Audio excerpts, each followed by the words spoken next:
புதுச்சேரிக்கு மாநில அந்தஸ்து பெற்றுத் தரப்படும் என்று அதிமுக பொதுச் செயலாளரும் தமிழக முதலமைச்சருமான ஜெயலலிதா உறுதி கூறியிருக்கிறார். அதிமுக ஆட்சி அமைந்தால் தமிழகத்தைப் போல் நலத்திட்டங்கள் புதுச்சேரியிலும் செயல்படுத்தப்படும் என்றும் 20 கிலோ அரிசி, மிக்சி, கிரைண்டர், மின்விசிறி உள்ளிட்டவை இலவசமாக வழங்கப்படும் என்று தெரிவித்தார். சட்டம் ஒழுங்கை காக்க நடவடிக்கை எடுக்கப்படும் எனவும் ஜெயலலிதா அப்போது தெரிவித்தார்.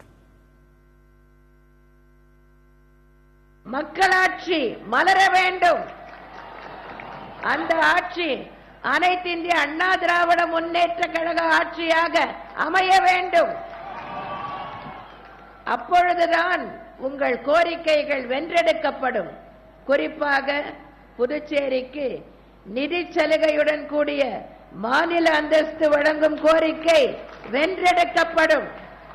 இந்த மாநிலத்தின் சட்டம் ஒழுங்கு பாதுகாக்கப்படும்.